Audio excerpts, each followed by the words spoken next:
తన సోదరి విజయారెడ్డి అల్లుడు కోడలు ఆత్మహత్య కేసులో సురేందర్ రెడ్డి తనపై చేస్తున్న ఆరోపణలు అవాస్తవం లేదని చెప్పారు చిరంజీవి.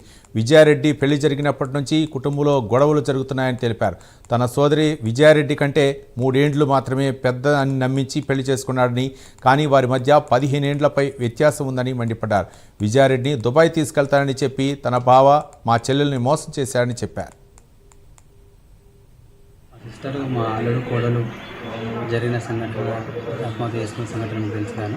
ఈ సంఘటన మీద మేము మా సిస్టర్ చనిపోయిన తర్వాత 4 రోజుల తర్వాత జిఆర్పి పోలీస్ స్టేషన్లో మా వైఫ్ కంప్లైంట్ ఇచ్చిందని 4 రోజుల తర్వాతనే ఈయన విషయంలో. అక్కడ 4 రోజుల దాకా అంతా బాగానే ఉందన్న. ఎప్పుడైతే మేము కంప్లైంట్ లాడ్జ్ చేసినామో జిఆర్పి పోలీసుల దగ్గర, అప్పటి నుంచి ఇలా డ్రామా స్టార్ట్ చేసినాను. జిఆర్పి పోలీసుల దగ్గర కూడా అక్కడ పోలీస్ వరకు ఇంటరాగేషన్ చేసిందండి. ఇంటరాగేషన్ చేసింటే మేము కంప్లైంట్ ఇచ్చినప్పుడు ఇంటరాగేషన్ చేసాము. ఏంది ప్రాపర్టీ కంప్లైంట్ ఇచ్చిన ప్రాపర్టీ డిస్పోజిషన్ ఏమైనా మీకని అడిగితే నేను సురేందర్ అనే వ్యక్తి అన్నీ ఒప్పుకున్నాను. చిన్న ప్లాట్ కట్నం కింద ఇచ్చిందని, ఆరపల్లి అది ఇద్దరు చేరుందని, మిగతా ప్లాట్ కూడా ఇద్దరికి సంబంధం ఉంది అని ఇవన్నీ చెప్పినాను. చెప్పేసి మరి కంప్లైంట్ ఇచ్చారు, మనం కంప్లైంట్ పెట్టుకుంటావా, పెద్ద మనుషులు మాట్లాడుకుంటావా, ఏం చేసుకుంటావా చేసుకుంటారా అని 10 days టైం ఇచ్చే వరకు మళ్ళీ ఎప్పుడు రాలేదన్న.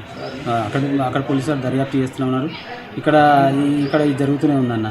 మేము ఆల్రెడీ ఈ సురేందర్ రెడ్డి మీద, వాళ్ళ అత్త మీద, మా మీద మాకు డౌట్ ఉందని ఇప్పుడు కంప్లైంట్ ఇచ్చినామన్న. ఫస్ట్ నుంచి కూడా ఈయనతో ప్రాబ్లమే. ఈయన పెళ్లి చేసుకున్నప్పుడు ఏజ్ ఎంత చెప్పినంటే 3 years పెద్ద అని చెప్పినాను. చూసేవరకు 17 years పెద్ద. పెళ్ళి అయినా 7 సంవత్సరాల తర్వాత మా సిస్టర్ తెలుసుకుంది. అప్పటికే 2 పిల్లలు. అప్పటి నుంచి గొడవలు స్టార్ట్ అయినాయి. మేమే సర్ది చెప్పుకుంటూ వచ్చినాం. అత్త మామ వరకు